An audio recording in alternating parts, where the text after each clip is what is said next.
Attack হয়েছে, এরপরের ধাপ কি? এ জয় আমাদের গোটা দেশের ছাত্র সমাজের জয়ের পাশাপাশি যারা ছাত্র সমাজের এই আন্দোলনের পাশে ছিল তাদের সকলের জয়। এরপর কি পদক্ষেপ? এরপর পদক্ষেপ হচ্ছে এনটিএ নামক যে সংস্থা, যে এই সংস্থার জন্য এতগুলো পেপার লিকের ঘটনা ঘটেছে, সেই সংস্থাকে বাতিল করতে হবে।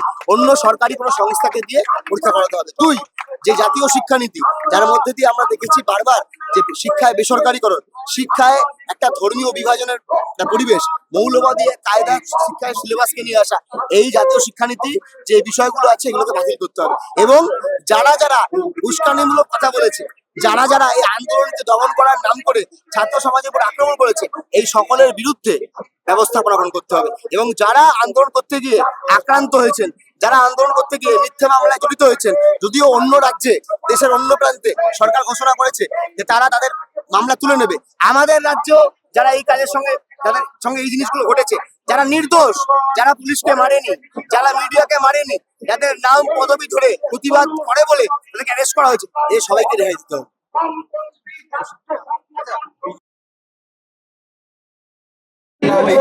যে ভারতের নষ্ট করে বিজেপি, ভারতে বিশেষ করে আমার তো মানে একটাই ভালো লাগে, একটাই ভালো লেগেছে যে অন্তত যে সংগঠনটা ভারতবর্ষের তিরঙ্গা পতাকায় বিশ্বাস করতো না, তাদেরকে আমরা তিরঙ্গা পতাকাতে রাস্তা নামাতে পেরেছি। এটা আমাদের জয়, পশ্চিমবঙ্গের ছাত্রদের জয়।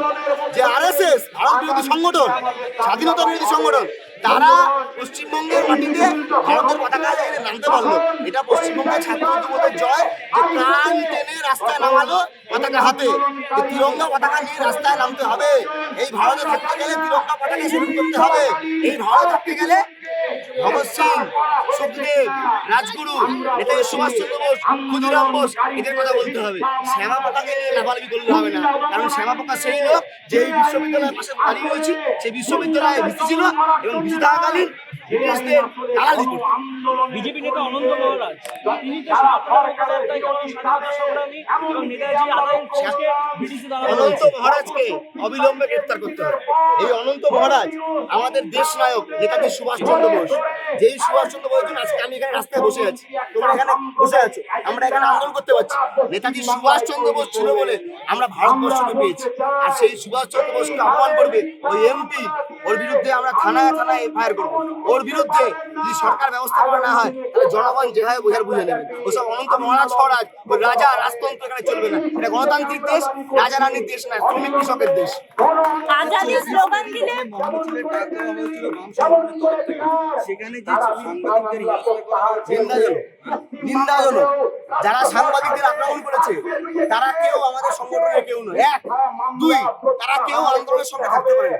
আপনি আমাকে একটা লজিক্যালি বলছেন, আপনি আজকে এখানে এসেছেন, আমার প্রোগ্রাম করতেছেন, আমাদের প্রোগ্রাম, আমরা কি চাই? যে আপনারা আমাদের প্রোগ্রামগুলোকে দেখান, কভার করুন, আমরা কি বলতে চাইছি সেটা তুলে ধরুন। নিশ্চয়ই আমি আপনাকে মার খাওয়াবো না। আপনি যদি আপনাকে মার খাওয়াই, তা আপনি আমার নামে বিরূপ প্রতিক্রিয়া লিখবেন, এটা আমার লস হবে, আমার সংগঠনের লস হবে।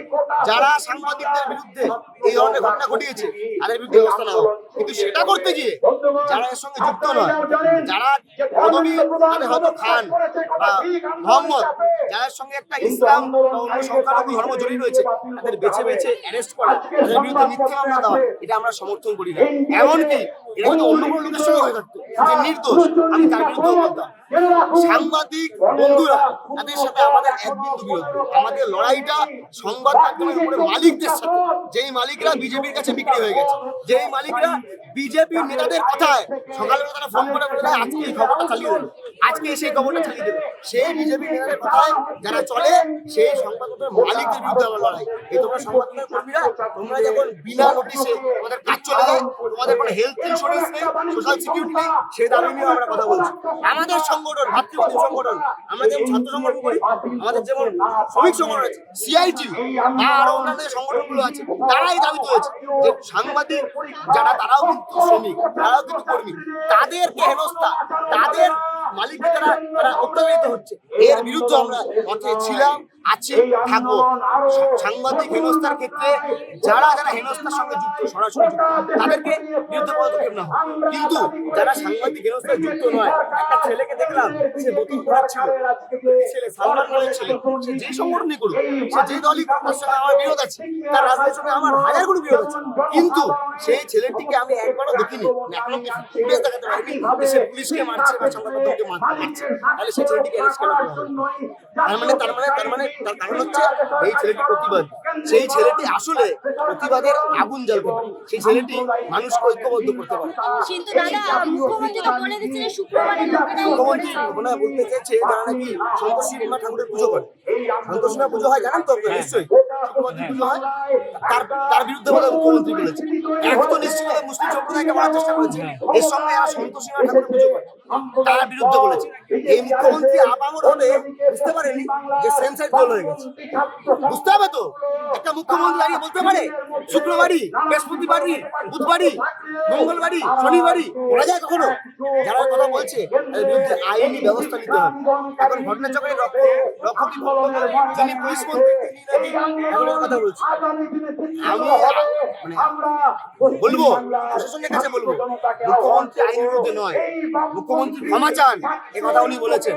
ওনার কাছে প্রমাণ আছে যে কোন বাড়ির লোক এসেছিল, ওনার কাছে প্রমাণ আছে যে কোন বাড়ির লোকের সঙ্গে যুক্ত।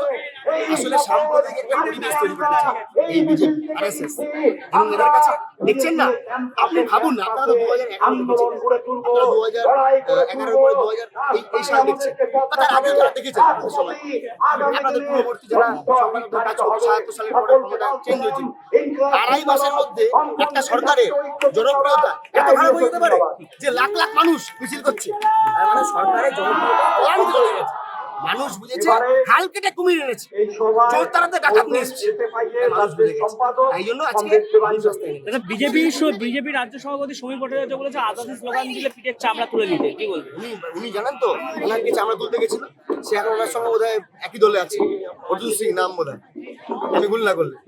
আজাদি স্লোগান আবার দেবো, আবার দিচ্ছি, আমি বলছি আরএসএস সে আজাদি, ঘুমিয়ে বলছি জাতিবাদ সে আজাদি, আমি বলছি ব্রাহ্মণ্যবাদ সে আজাদি, আমি বলছি অনুবাদ সে আজাদি। আমি আপনার সামনে বলছি যে এই মানুষ, আমরা যারা এখন লেখাপড়ার সুযোগ পাই না, আমরা অসাম্যের শিকার, এই অসাম্য থেকে আজাদি চাইছি, আমরা ভারত থেকে আজাদি চাইছি, বিজেপি থেকে আজাদি চাইছি।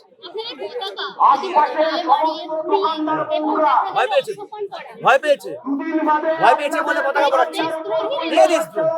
দেশদ্রোহী তো ওরা, দেশদ্রোহী নাম হচ্ছে বিজেপি আরএসএস, যাদের 0% কন্ট্রিবিউশন ভারতবর্ষ স্বাধীনতা সংগ্রামে, তারা দেশদ্রোহী, তারা সেখান থেকে দেশপ্রেমী। আর যারা যারা পতাকা পুড়িয়েছে তারা যেন আইনি ব্যবস্থা নিয়ে আসুন। তারা বলেছে, তারা টুকরো করেছে। আমরা চেয়েছিলাম ভারতে এক থাকুক, আর বিজেপি চেয়েছিল ভারতের দেশ ভাগ হোক। আমরা দেশ ভাগের পক্ষে ছিলাম না, বিপক্ষে ছিলাম। আমরা চেয়েছিলাম ভারতবর্ষের হিন্দু মুসলিম শিখ একসঙ্গে একটা দেশ হোক। আর বিজেপি নিজের রাজনৈতিক ইলেকট্রাল গেনের জন্য দেশটা ভাগ হয়ে যায়। ওরা আরো চায় রাজ্য ভাগ হোক। আপনি দেখুন না, সমস্ত জায়গায় এক এক দিক জায়গায় ছত্তিশগড় ভেঙেছে, মধ্যপ্রদেশ ভেঙেছে, ঝাড়খণ্ড ভেঙেছে, একাধিক রাজ্য কারা বলে ভেঙেছে, বিজেপির আমলে। গোর্খাল্যান্ডের পক্ষে কারা থেকে ঠিক অবশ্যই দেবো। আমরা তো ভারত থেকে আজাদির কথা বলি, আমরা বলছি আরএসএস থেকে আজাদি, আমরা বলছি ব্রাহ্মণ্যবাদ থেকে আজাদি, আমরা বলছি জাতপাত থেকে আজাদি, আমরা বলছি বিজেপির থেকে আজাদি, আমরা বলছি মনুবাদ থেকে আজাদি, ভারত থেকে আজাদি। অথচ বিজেপিকে ভারত থেকে বের করে দেওয়া, বিজেপি ভারত থেকে দূর হবে, আরএসএস দূর হবে, এটা লড়াই। আর যারা লাল পতাকা পুড়িয়েছে তারা দেখবে আগামী দিনে লাল পতাকা তেজ। আর আইনি লড়াই তো হবে, প্রিপারেশন থাকে। আমরা তো জেল খাটতে প্রস্তুত, আমাদের যায় আসে, আমরা বামপন্থী রাজনীতি করি, আমরা ভয় পাই না। আমরা জানি আজকে মিছিলে এসেছি না, ওরা পারবে তো, শুনতে পারবে তো।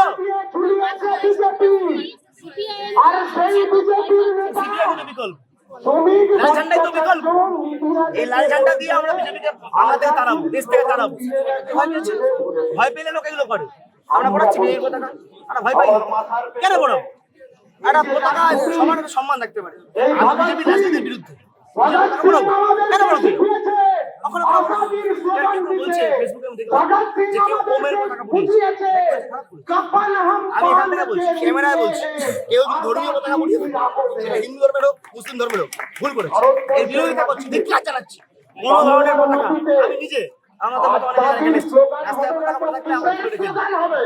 কারণ কি ওই পতাকায় কিছু লোকজন তারা ওই বিশ্বাস করা যায় না। তারা কেন পতাকা বলবো?